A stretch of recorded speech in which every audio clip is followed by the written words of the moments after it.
Au Venezuela maintenant, l'opposition appelle à manifester demain 28 août, un mois après l'élection contestée de Nicolás Maduro. Séraphine Charpentier, Eric Fersing.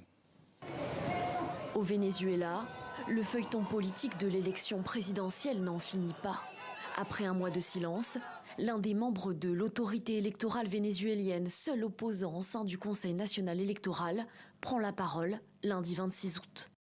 Tout ce qui s'est passé avant, pendant et après l'élection présidentielle souligne la profondeur du manque de transparence et du manque de véracité des résultats.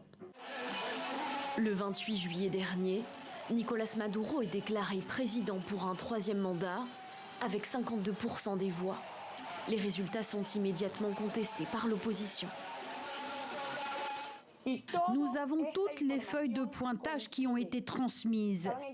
Et selon ces informations, Edmundo González Urrutia a obtenu 70% des voix lors de cette élection. Et Nicolás Maduro a obtenu 30% des voix. Et c'est la vérité. L'opposition demande la publication des procès-verbaux officiels permettant d'établir le décompte des voix. Mais le CNE, le Conseil national électoral, ne les publiera pas, parlant d'un piratage informatique.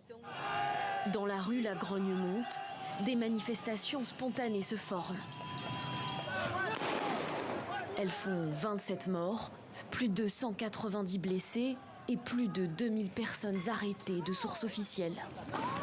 Le 22 août, le TSJ, le Tribunal supérieur de justice, considéré comme inféodé au pouvoir, valide l'élection de Nicolás Maduro. Il ne montre pas en guise de preuve les procès-verbaux, demandés également par plusieurs gouvernements étrangers. Aujourd'hui, le tribunal suprême de justice, dans sa chambre électorale, a rendu un jugement historique et indiscutable. Opposition et parti au pouvoir appellent à manifester mercredi. Le candidat de l'opposition, Edmundo González Urrutia, vit lui désormais dans la clandestinité. Il a été cité à comparaître à plusieurs reprises ces derniers jours pour usurpation de fonction et incitation à l'insurrection. Des faits passibles de 30 ans de prison, la peine maximale au Venezuela.